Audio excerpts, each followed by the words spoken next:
오늘은 사무엘하 4장, 이 4장 말씀도 하나님 말씀입니다만 계속해서 우리가 이 3장 4장에서는 하나님 없는 인간의 죄악상들이 소개되어져 있습니다. 어제 그 3장까지 봤습니다만요. 다시 간략하게 말씀을 드리면요. 3장 1절에서 사울의 집과 다윗의 집 사이에 전쟁이 오래 있었다. 그래서 사람들의 눈으로 보기에는 원래 사울이 왕인데 다윗이 힘이 세져 가지고 나라를 뒤집었구나. 세상 사람들은 딱 그렇게 봅니다. 그러나 이것은 하나님의 뜻이에요. 다윗이 왕이 되고 싶어서 그렇게 하는 게 아니에요. 하나님께서 사무엘을 통해서 기름을 부으시고 다윗을 통해서 이스라엘을 다스리게 하시고, 이것은 장차 아브라함과 다윗의 자손 예수 그리스도께로 연결되어져 가는 하나님의 구속의 섭리이지, 다윗이 무슨 정권욕이 있어가지고 배반하고 이거 한 거 아니거든요. 그래서 우리가 이 성경을 볼 때 항상 이 하나님의 뜻이 어디 있는가를 이렇게 봐야지, 드러나는 현상만 가지고 그래도 사울이 왕인데 왜 다윗이 반역을 해? 이런 식으로 보면 안 된다는 거죠. 근데 이 하나님의 뜻을 이 사람들이 모르니까 별짓이 다 일어났죠. 그 중에 대표적인 사람이 사울의 군사령관이었던 아브넬. 사울 왕은 죽었지만 다윗이 왕 되는 건 싫어. 왜요? 다윗이 왕이 되면 자기는 완전히 물러나야 되니까. 자기는 사울의 군사령관이었기 때문에. 그래서 어떤 장계를 부리냐면 사울왕의 남아있는 아들 이스보셋을 왕으로 세워가지고, 쉽게 말해서 바지왕을 세워가지고 실세는 자기였죠. 근데 이것이 얼마나 아닌가 하는 것이 우리 어제 봤습니다만 7절에 사울의 첩을 이렇게 이 아브넬이 못된 짓을 해요. 그걸 지적하는 이스보셋을 완전히 눌리버리고 그게 기분 나쁘다고 다윗하고 이제 협상을 해가지고, 다윗 왕 당신을 내가 왕으로 다시 만들게 섬기겠습니다. 마치 자기가 어떤 정치적 결단을 해가지고 온 이스라엘이 다윗에게 이렇게 다윗을 왕으로 삼는 것처럼 아버님은 그렇게 생각을 해요. 그렇죠? 그건 어제 봤으니까 그 내용은 자세히 안 보겠습니다. 이래가지고 아브넬이 다시 이렇게 다윗 왕에게 이렇게 충성을 맹세한 이들을 그냥 못 보는 사람이 하나 있었죠. 그건 뭐냐면 누구냐면 다윗의 군사령관이 요압이. 전에 자기 동생도 죽였고, 이번에는 보니까 이때 요압이 없을 때도 아브넬이 이런 짓을 했어요. 그건 어제 안 봤으니까 잠깐 볼까요? 3장 20절에 보면요, 아브넬이 부하 20명과 더불어 헤브론에 이르러 다윗에게 나아가니 다윗이 아브넬과 그와 함께 한 사람을 잔치를 배설을 합니다. 이제 아주 협상이 잘 된 거죠. 그리고는 아브넬은 이제 뜻을 이룬 줄 알고 돌아갑니다. 21절 끝에 보면 이에 다윗이 아브넬을 보내매 그가 평안히 갑니다. 근데 한편 요압은 이때 뭐하고 있었는가 하면 전쟁을 하고 있었어요. 22절에 보면 다윗의 신복들과 요압이 적군을 치고 크게 승리하고 돌아오니까 아브넬이 왔다 갔다 하는 말을 들은 거예요. 22절 맨 끝에 보면 다윗과 함께 헤브론이 있지 아니한 때라. 누가? 요압이. 그 요압이 심통이 나겠죠. 나도 없는데 이 아브넬이 와가지고 자기의 왕 다윗하고 협상을 잘하고 돌아갔다 하니까 속이 뒤틀리는 거예요. 그러니까 요압이 24절에 이런 짓을 하면 이런 말을 합니다. 요압이 왕에게 나아가 이르되 어찌하심이니까 아브넬이 왕에게 나아갔거늘 어찌하여 그를 그냥 잘 보내줍니까? 저 내 동생 원수인데 왜 내 의견을 안 들어줍니까? 이거죠. 그리고는 25절, 이제 25절 그 말이에요. 왕도 아시려니와 이 아브넬 이놈은 완전히 왕을 속이고 이렇게 하는 겁니다. 이래 하고는 왕에게 묻지도 아니하고 26절 요압이 다윗에게서 나오자마자 전령들을 보내서 아브넬을 쫓아가서 시라 우물가에서 거짓말을 했겠죠. 다윗이 다윗 왕이 당신 다시 좀 보자 합니다. 이런 식으로 속였겠죠. 그런데 이 일을 다윗은 몰랐어요. 그렇게 돌아온 아브넬을 요압이 아주 못되게 27절 보십시오. 아브넬은 뭣도 모르고 다시 돌아오니까 요압이 더불어 조용히 말하려는 듯이 할 이야기 있다는 듯이 데리고 가서는 배를 찔러 죽여버렸어요. 하나님 없는 사람들의 제약사들이 요 모양 요 꼴입니다. 이런 걸 보면서 참 하나님이 없으면 사람들은 괴물이 되는구나. 완전히 사탄의 앞잡이 노릇을 하는구나. 이 바람에 안 읽겠습니다만 다윗이 굉장한 오해를 받아요. 요압이 자기 복수심으로 왕의 명령을 거역하고 아브넬을 죽였는데 사울과 그 함께하는 나머지 이스라엘 지파 사람들은 어떻게 생각하겠어요? 다윗 왕이 죽였다 이렇게 생각한단 말이에요. 그 중간 과정은 여러분 한번 읽어보십시오. 그냥 쭉 읽어보면요. 거기 28절만 읽어보겠습니다. 3장 28절에 그 후에 다윗이 이걸 알게 됐어요. 듣고 이르되 넬의 아들 아브넬의 피에 대하여 즉 아브넬이 죽은 것에 대해서 나와 즉 다윗 자신과 내 나라는 여호와 앞에 영원히 무죄하다. 우리가 그런 거 아니다. 근데 사람들은 안 믿죠. 협상한다는 하더니 뒤에서는 그냥 이렇게 죽여버렸구나 이렇게 생각하는 거예요. 그러나 다윗은 최선을 다해서 죽은 아브넬을 이렇게 장사를 치러주고 하는 걸 보면서 37절 이날에야 온 백성과 온 이스라엘이 아브넬을 죽은 것이 다윗 왕이 한 것이 아닌 줄을 알게 되었다 이랬어요. 그죠? 그런데 이 일로 인하여서 다윗에게는 숙제가 하나 남았죠. 그게 39절입니다. 내가 즉 다윗 왕이 기름 부음을 받아서 왕이 되었지만 오늘 아직까지 완전한 왕권을 회복하지 못했다 이거죠. 그래서 오늘 내가 약해서 스루야의 아들 이 사람들 즉 요압을 비롯한 그 형제들 이것들이 너무 힘이 세고 강해서 제어하기가 어려우니 여호와께서 이 악행한 자에게 악한 대로 갚으실지어다. 하나님께 이렇게 의지하는 장면을 우리 어제까지 봤죠. 근데 4장에 넘어와서 제목이 나와 있죠. 이스보셋이 살해됩니다. 이스보셋은 남아있는 사울의 아들로서 지금 이스라엘의 왕이었던 사람이죠. 이제 다윗이 왕이 됐단 말이죠. 그러니까 이 이스보셋을 누가 살해를 해요. 누가 살해를 하느냐 하면 2절에 보십시다. 사울의 아들 이스보셋에게 군지휘관 두 사람이 있는데 한 사람 이름 바하나 한 사람은 레갑이라. 이 둘이가 중간과정 생략합니다. 이스보셋이 낮잠을 자고 있을 때 5절에 6절에 가면은 그의 배를 찔러버리고 죽여버립니다. 왜 이런 짓을 할까요? 사울왕 시대는 끝났다 이거죠. 근데 사울왕의 아들이 이스보셋이 지금 왕이다 해가지고 이 사람을 중심으로 해서 어쩌면 또 모일 수도 있으니까 딴 사람들도 아니에요. 다윗의 부하 장군들도 아니에요. 이스보셋의 부하 장군 둘이가 죽이고는 이걸 가지고 다윗에게 나와가지고 이제 상 받을 게라고.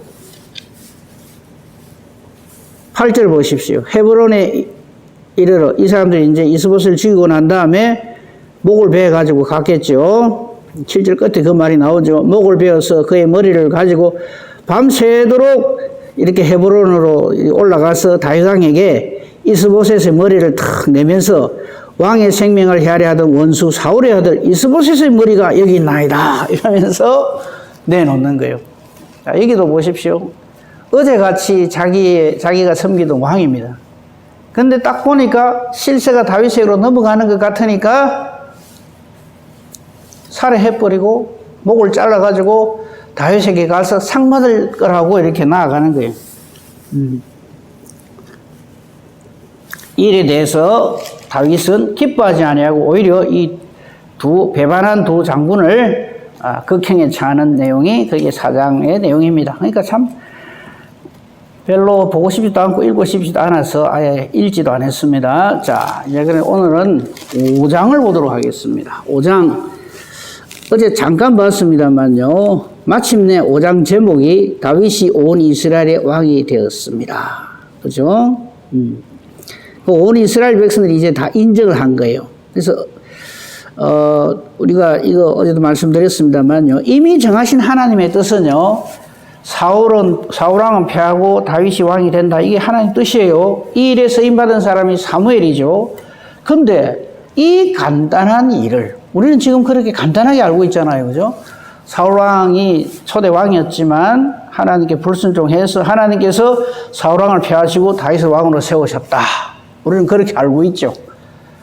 틀린 거 아닙니다. 그런데 안에 내용을 들여다보면 얼마나 기가 막힌 우여곡절들이 있었는가.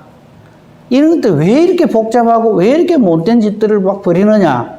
하나님의 뜻을 몰라서 그래요. 이것이 하나님 뜻이다 하는 것을 알면요. 여기에 절대 순종하고 이 일에 하나님의 뜻대로 쓰임받을 그런 마음을 가져야 되는데 요 상황을 봐가면서 자기 생각으로, 사람의 생각으로 하나님의 뜻을 그냥 어떻게 해보려고 하는 이런 일들이 지금 계속 벌어지고 있는 겁니다. 근데 여기서만 그런 게 아니고요. 옛날에 그때 그랬구나가 아니고 앞으로 우리가 볼 모든 내용들이 다 그렇습니다. 그런 부분들을 간략간략하게 살펴보도록 하겠습니다. 자, 우선요, 6절을 보시고, 5장 6절에 보면, 이제 다윗 왕이 예루살렘을 공격을 하려고 합니다. 우리 예루살렘 그러면 당연히 다윗 왕의 성이고, 다윗 왕이, 앞으로 그 세우는 나라의 수도고, 거기에 장차 예루살렘 성전이 서고, 다윗 왕궁이 서고, 이렇게 생각하잖아요. 그죠? 근데 처음부터 그래 된 거 아니에요.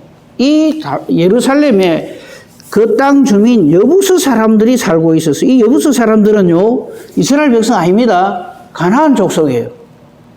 아직까지도 이 예루살렘이 가나안 사람의 지파인 여부수 사람들이 딱 거기에 차지하고 있었어요. 왜 이래 됐을까? 그거 한번 살펴보도록 합니다. 이거 전부 하나님 뜻에 대한 불순종이에요. 원래 이 예루살렘은요, 유다 지파 땅이 아니고 베냐민 지파 땅입니다.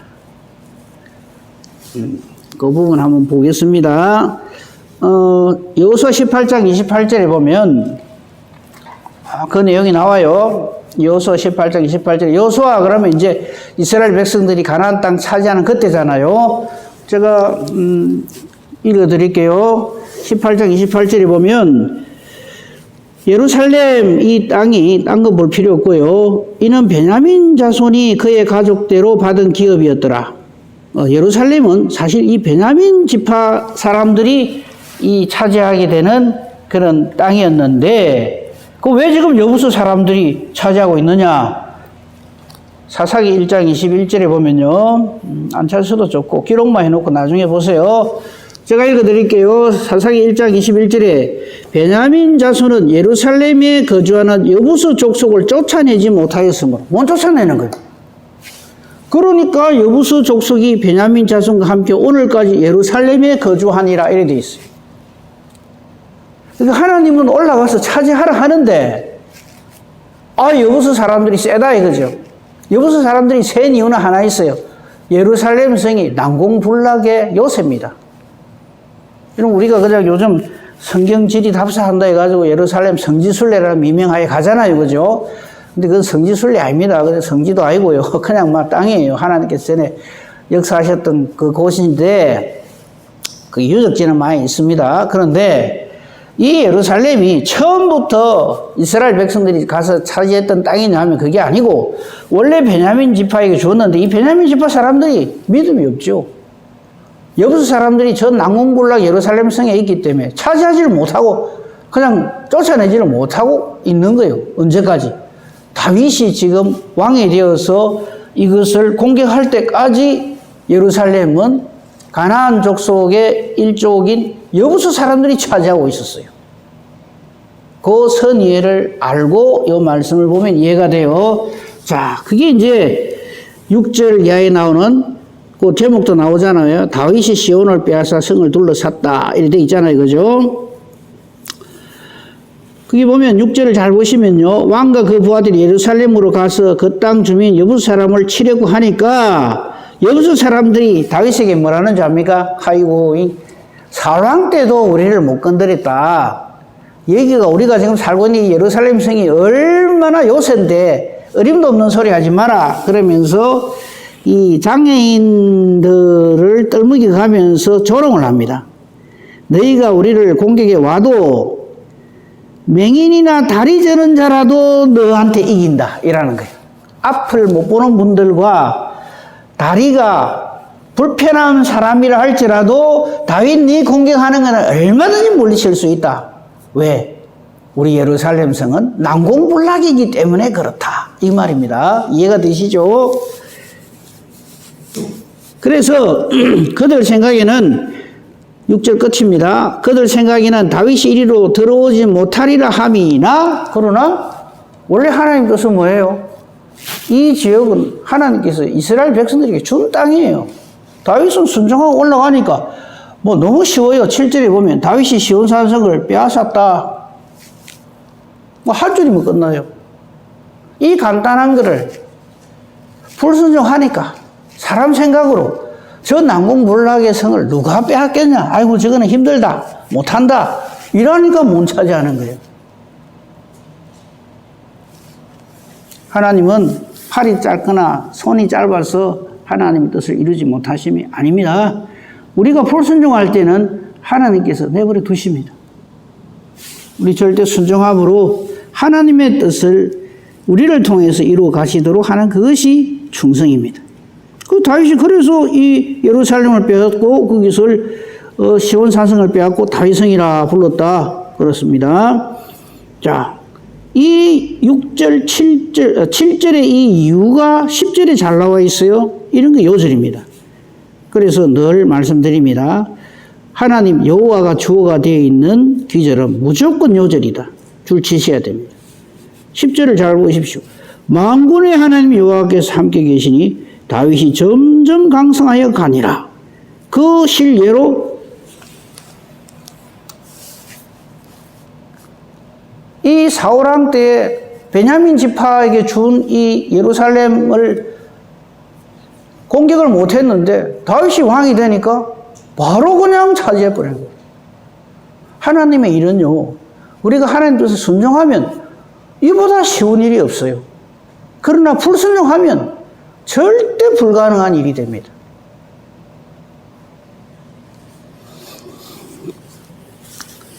그런데 이 참 답답한 인간들, 하나님 모르는 이 인간의 제약상들을 우리가 지금까지 쫙 봤는데 딱 우리가 주목하고 본받아야 할 사람이 한 사람 나옵니다. 다윗왕 말고. 그 사람이 누구냐 하면 11절에 소개되는 두로왕 히람이라고 하는 사람입니다. 이 사람 기억하십시다. 다른 사람은 다 몰라도 돼요. 뭐 아브넬이 어떻고 이스보셋이 어떻고 누가 어떻고 그 아닌 것들은 몰라도 돼요. 근데 이 사람은 알아줘야 돼요. 두로왕 히람, 두로라고 하는 지역의 왕인 이 히람은 어떤 일을 했냐면 11절 보시는 대로 다윗에게 사절들과 백향목, 목수, 석수를 보내매 그들이 다윗을 위하여 집을 지었다. 요 11절이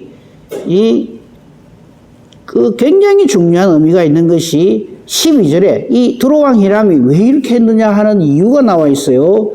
다윗이 여호와께서 자기를 세우사 이스라엘 왕으로 삼으신 것과 그의 백성 이스라엘을 위하여 그 나라를 높이신 것을 알았더라. 다윗은 이 두로왕 히람이 자기에게 이 사신들을 보내서 축하를 하고 이런 선물들을 보내고 다윗을 위하여 집을 짓는 이 모습을 보면서 다윗이 확신을 하게 된 겁니다. 아, 이게 그냥 이렇게 되는 게 아니고 여호와께서 나를 세우시고 이스라엘 왕으로 이제 확실하게 삼으신 것을 증거해 보여주시고 또 그의 백성 이스라엘을 위하여 이 나라를 높이시는 것을 이 두로왕 히람을 통해서 깨달아 알게 됩니다.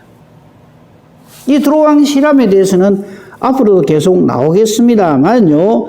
이 두로왕 히람에 대한 이 말씀을 미리 간단하게 보면요.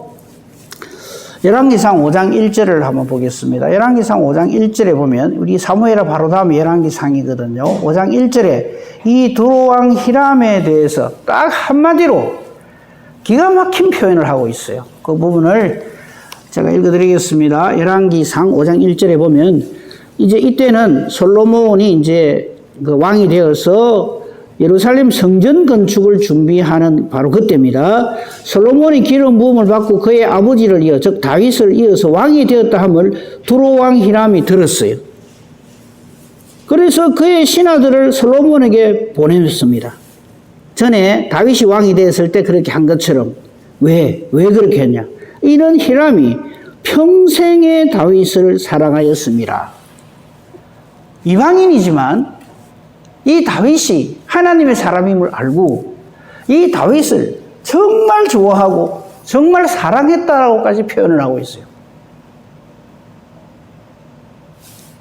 이런 마음을 이 두로왕 히람은 가지고 있었어요.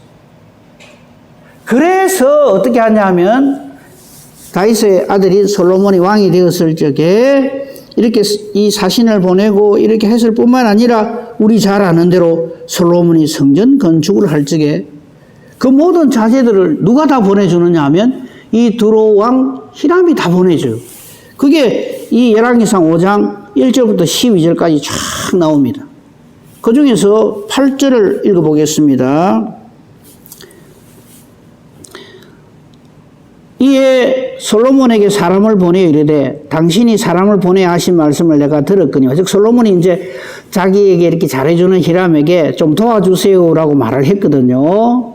거기 3절 읽어볼게요. 그러면 3절에 보면 2절 3절 읽어보면 솔로몬이 히람에게 사람을 보내어서 당신도 알거니와 내 아버지 다윗이 사방의 전쟁으로 말미암아 그의 하나님 여호와의 이름을 위하여 성전을 건축하지 못하고 이제 하나님께서는 자기를 통해서 성전 건축을 하라고 하십니다 하는 게 그게 쭉 기록되어 있어요. 그 말을 들은 히람이 8절 이에 솔로몬에게 사람을 보내어서 당신이 사람을 보내 하신 말씀을 내가 들었거니와 내 백향목 제목 잣나무 제목에 대하여 당신이 바라시는 대로 하라. 원하는 대로 다 보내주겠다. 내 종이 레발 그냥 막 와서 가져가라도 안 해요. 내 종이 즉 내 부하들이 레바논에서 바다로 운반하겠고 내가 그것을 바다에서 뗏목으로 엮어서 당신이 보내달라고 하는 그곳으로 내가 다 보내드릴게요. 이란단 말이에요. 그래서 10절이 보면요. 솔로몬의 모든 원대로 백향목 제목, 잣나무 제목을 보내주고 솔로몬은 이 히람에게 궁중 음식물을 주고 그래서 12절 아름다운 모습이 보이죠. 여호와께서 그의 말씀대로 솔로몬에게 지혜를 주신 거로 히람과 솔로몬이 친목하여 두 사람이 함께 약조를 맺었더라. 이 솔로몬이 이렇게 히람 왕과 이렇게 좋은 관계를 유지할 수 있는 것도 여호와께서 솔로몬에게 지혜를 주셨기 때문이다 라고 성경은 증거를 하고 있습니다. 우리 이렇게 신앙생활을 해야 된다. 그래서 우리는 우리 주변에 일어나고 있는 어떤 상황, 환경, 어떤 사람 쳐다볼 것이 아니라 하나님 말씀을 봐야 됩니다. 하나님의 뜻이 어디 있는가를 보고 거기에 내 전부를 걸고 거기에 순종을 해야 돼요.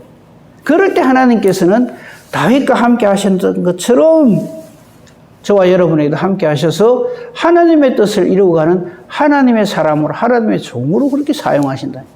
근데 이게 안 돼 있는 사람은 누가 힘이 센가 그거 봅니다. 일이 어째 돌아가는가 일을 봅니다. 하나님을 봐야 되는데 일을 보고 사람을 보고 상황을 보고 그 자기 딴에는 잔머리 돌려가지고 요래 하면 일이 잘 될 거야 저래 하면 일이 잘 풀릴 거야 이런 식으로 일을 해간단 말이죠. 그게 전부 실패하는 거죠. 이 하나님 뜻을 모르면요 별짓을 다 합니다. 아브넬이 그렇고 요압이 그렇고 모든 사람들이 여부수 사람들도 그렇고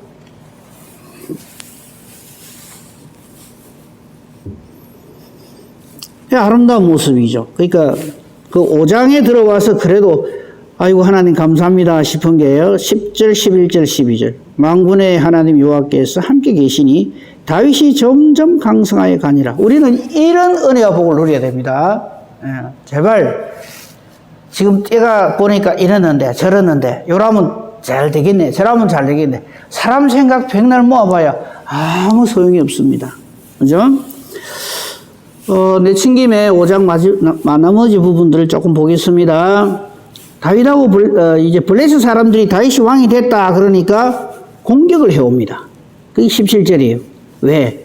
아직 다윗이 이제 막 왕이 됐으니까 정신없을 거다. 그래가지고는 이 블레셋 사람들이 공격을 해오는 거예요. 블레셋 사람들이 모르는 게 하나 있죠. 다윗은 하나님이 세우신 사람이란 걸 몰라요. 블레셋 사람들은 18절에 보면 르바임 골짜기에 꽉 찼어요. 그래가지고 이제 다윗을 향하여 공격을 해옵니다. 이때 다윗은 어떻게 해야 될까요? 와, 이거 큰일 났다. 두로왕 히람에게 SOS 치자. 애굽에게 SOS 치자. 아닙니다. 우리 이거 본받아야 18절, 19절 요절 중에 요절입니다. 20절 요절 중에 요절입니다. 제가 읽어드릴게요. 19절입니다. 다윗이 여호와께 여쭈어 이르되, 이걸로 끝나는 거예요. 하나님께 여쭙는 거예요. 이걸 뭐라 그래요? 기도라는. 그러므로 기도는요, 내가 이런 어려움이 있습니다. 요래 주세요, 저래 주세요가 아니라 하나님 어쩔까요? 그게 기도입니다. 내가 블레셋 사람에게 올라가리까 물어봅니다. 저기 오는데 뭐 올라가고 말고 어디서 가면 바로 나가야지요. 아마 요압 같으면 그랬을 거예요. 근데 하나님께 여쭈어보는 거예요. 그러니까 여호와께서 이제 답을 주시는 거죠. 자, 올라가니까 여호와께서 그들을 내 손에 넘기시겠나이까 하니 여호와께서 다윗에게 말씀하시되 올라가라. 내가 반드시 블레셋 사람을 내 손에 넘기리라. 할렐루야. 우리 이래 살아야 돼요. 하나님의 뜻에 순종하고 살아야 돼요. 이것이 바로 다윗이 다윗 될 수 있는 유일한 이유입니다. 다윗이 물맷돌을 잘 던져서가 아닙니다. 사람이 착하고 뭐 똑똑해서가 아닙니다. 인품이 훌륭해서가 아닙니다. 하나님께 묻는 거예요. 조금 더 봅시다. 20절입니다. 바알브라심이라고 하는 이름이 이렇게 주어지는데, 먼저 그게 이제 많이 나왔습니다만, 이 왜 바알브라심이라고 하는 지역이 생겼냐면, 다윗이 이렇게 말을 했어요. 여호와께서 물을 흩음같이 내 앞에서 내 대적을 흩으셨다 하므로 그곳 이름을 바알브라심이다. 이렇게 정했다 하는 것이 나와 있습니다. 여호와께서 물을 흩음같이 내 앞에서 내 대적을 흩으셨어요. 우리는 틈만 나면 내가 내 대적을 내가 유리 물리쳤다. 내가 사탄을 이렇게 내가 기도해가 물리쳤다. 이 말 하고 싶어 죽거든요. 그건 말도 아니고요. 내용도 전혀 그렇지 않습니다. 전부 여호와 하나님께서 하시는 일입니다. 여호와께서 물을 흩던같이 내 앞에서 내 대적을 여호와께서 흩으신 거예요. 내가 아니에요. 내가 주어가 돼서 자꾸 뭘 하려고 하시면 안 돼요. 하나님께서 하시는 겁니다. 그래서 대승리를 거둔 장면이 거기 나와 있고요. 그죠? 블레셋 사람들이 21절도 참 중요한 것이요. 우상을 버리고 막 도망을 다 갔어요. 블레셋 사람 전쟁이시고. 다윗과 그의 부하들이 이 우상을 다 치웠다 했는데 이게 무슨 뜻이냐면요. 홀리워입니다. 신들의 전쟁이에요. 그러니까 이 블레셋 사람들이 자기들의 우상을 앞세우고 여호와라고 하는 이스라엘의 신하고 대적을 해서 우리가 이길 거다 하고 올라왔다가 대패를 하고 그냥 우상이고 뭐 다 갖다 비로 도망갔다 이 소리입니다. 한번 졌으면 정신을 차려야 되는데 이 블레셋 사람들이 하는 짓이 바로 사탄의 특성입니다. 사탄은 절대 포기 안 합니다. 잘못했다 소리 안 합니다. 미안하다 소리 안 합니다. 끝까지 우리를 넘어뜨리려고 하는 것이 저들의 목적입니다. 그게 22절이에요. 블레셋 사람들이 다시 올라왔어요. 이 다시 올라올 때는 재정비해가지고 전에 우리 전쟁 졌지만 그때는 우리가 이래서 졌다. 그러니까 다시 자기들끼리 단둘이를 해가지고 다시 올라와서 이 르바임 골짜기에 다시 가득 찼어요. 똑같은 짓을 또 해요. 18절에 한 짓이 22절에 또 나옵니다. 여기서 우리가 알아야 될 것, 사탄의 특성을 알아야 돼요. 아, 이 사탄은 저거 한번 졌다고 절대 포기 안 하는구나. 또 공격해 옵니다. 자, 이럴 때 다윗이 하나님 사람이 아니면 어쩔까요? 이것들이요, 전에 내한테 그렇게 혼이 나고도 아직도 정신 못 차린데 이번에도 박살을 내자. 돌격 앞으로 이래 안 합니다. 이번에도 다윗은 23절 합니다. 우리 이래 해야 된다고요. 다윗이 여호와께 또 물어봅니다. 그랬더니 이번에는 여호와께서 어떻게 하시는지 아십니까? 이번에는 직접 대면하에 올라가지 말고 그들 뒤로 돌아서 뽕나무 숲을 맞은편에서 그들을 기습을 해라. 기습 작전해라. 이럽니다. 이번에는. 하나님 참 재미있으신 분이죠. 물어보면 다 가르쳐 줍니다. 그리고는 언제 공격하라는 것까지 다 알려주세요. 24절. 뽕나무 꼭대기에서 걸음 걷는 소리가 들리면 그때 공격해라. 그러면 대승리를 한다. 왜? 다윗의 군대가 강해서 천만에요. 이유가 24절 끝에 나와요. 그때 여호와가 너보다 앞서 나가서 블레셋 군대를 치리라. 누가 친다고요? 여호와께서 치신다. 이미 다윗은 소년 시절에 골리앗을 물리칠 적에 이 확신, 이 믿음을 가지고 있었어요. 여러분 안 찾으셔도 좋아요. 사무엘상 17장 47절 기록은 해놓으세요. 거기 보면요. 골리앗을 물리칠 적에 다윗이 뭘 하면서 가는지 압니까? 내가 이름에도 물맷돌 실력이 100%다. 내 물맷돌 맛을 봐라. 이러고 안 갑니다. 그때 이렇게 말을 합니다. 사무엘상 17장 27절에 골리앗을 물리치기 직전에 죄송합니다. 17장 47절입니다. 47절에 보면 또 여호와의 구원하심이 칼과 창에 있지 아니함을 이 무리에게 알게 하리라. 전쟁은 여호와께 속한 것인즉 그가 너희를 우리 손에 넘기시리라. 할렐루야. 아멘. 이거 그대로 가지고 있는 거예요. 전에는 다윗이 용감해가지고 발발하시면서 완전히 대승리를 거뒀고, 이번에는 작전을 잘 짜가지고 뽕나무가 뒤쪽으로 가서 기습 작전을 해가 대승리를 했고, 다윗왕 만세. 우리는 그러고 싶어 죽거든요. 또 그런 줄 알아요. 아닙니다. 철저하게 여호와께서 발발하시면서 대승리를 거둔 것도 여호와께서 물을 흩던 같이 대적을 흩으셨고요. 이번에 뽕나무 밭 전투에서도 여호와께서 너보다 앞서 나가서 블레셋 사람을 쳤기 때문에 전쟁은 여호와께 속한 것인 줄 알게 되는 거예요. 이걸 한마디로 얘기한 게 25절입니다. 다윗이 여호와의 명령대로 행하여. 요거 줄 쫙 치십시오. 우리의 남은 신앙생활이 이래야 됩니다. 그래서 우리는 말씀으로만 살아가야 되고 말씀 붙들고 기도해야 되고요. 말씀 떠나는 그 순간 끝입니다. 내가 아무리 용하고 장하고 내게 사람이 많고 군 장비가 많고 뭐 ICBM입니까? 뭐가 있고 핵이 있고 하나님으로 삽시다. 기도하겠습니다. 감사합니다. 하나님. 오늘도 하나님께서는 우리를 이처럼 사랑해 주셔서 이 하루의 시작을 하나님께서 우리와 함께 해 주시니 감사합니다. 말씀을 통해서 다시 한번 우리 깨닫습니다. 하나님 없이 사는 그것이 바로 곧 죄악이요. 내 생각대로, 내 욕심대로, 내 고집대로 내게 내 상황을 살피고 우리가 살아갈 것이 아니라 하나님의 뜻을 살피고 이 말씀들을 통해서 하나님의 마음에 합한 자들의 삶이 어땠는가를 살피고 그대로 순종하여 사는 것이 바로 우리의 살 길인 것을 분명하게 알게 주시니 감사합니다. 말씀대로 순종하여 살게 하소서. 오늘도 종일토록 하나님 우리 함께 계셔 주시옵소서. 우리는 상황이 변화되기를 기도하기가 참 쉽습니다. 상황이 변화되기를 기도하기보다도 하나님 뜻대로 순종할 것을 기도하는 저희들 되게 하소서.